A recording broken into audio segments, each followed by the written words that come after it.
Hi అండి, నేను గుత్తి వంకాయ బిర్యానీ చేస్తున్నాను. దాని ప్రాసెస్ ఎలా అన్నది నేను ఇప్పుడు మీకు చూపిస్తున్నాను. ఇవ్వండి, వంకాయలు తీసుకున్నాను. నేను ఆల్రెడీ వాటర్ వేసి కడిగేశాను.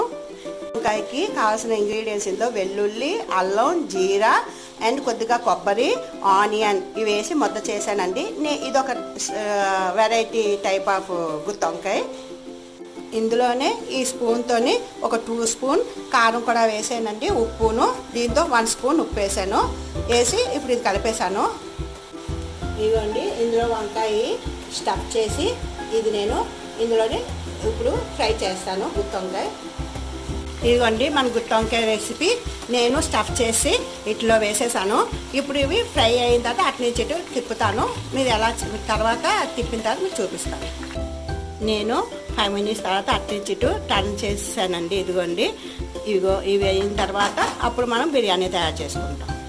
ఇదిగోండి, బిర్యానీకి 2 యాలకులు, దాల్చిన చెక్క, లవంగాలు, 2 బిర్యానీ ఆకు, అంతే అండి. నెక్స్ట్ ఒక హాఫ్ అన్ అవర్ ముందు కడిగి నానబెట్టిన బియ్యం, బిర్యానీకి రైస్ ఉడకబెడుతున్నానండి. మీకు ఇది చూపించడం అవ్వలేదు. ఇదిగోండి, అందులో 2 బిర్యానీ ఆకు, 2 లవంగాలు, దాల్చిన చెక్క, యాలకులు చూపించాను కదా, అవి వేసి ఆల్రెడీ ఇదిగోండి ఉడకబెడుతున్నాను.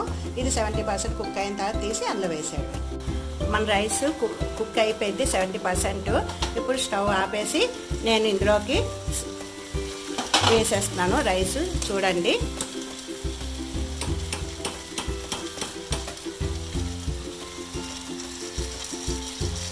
ఫైవ్ మినిట్స్ ఆఫ్టర్ మనది బిర్యానీ రెడీ అయిపోయింది.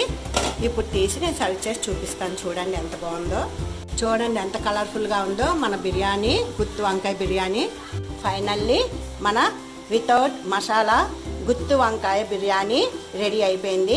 ఇంతే అండి, ప్రాసెస్ ఇంత చూపించాను కదా. ఇది ఒకసారి ట్రై చేసి చూడండి, చాలా బాగుంటుంది. మసాలాలు లేవు కాబట్టి మనకి హెల్త్కి ఏ ప్రాబ్లం ఉండదండి. ఇదేనండి గుత్తి వంకాయ అండ్ వితౌట్ మసాలా బిర్యానీ.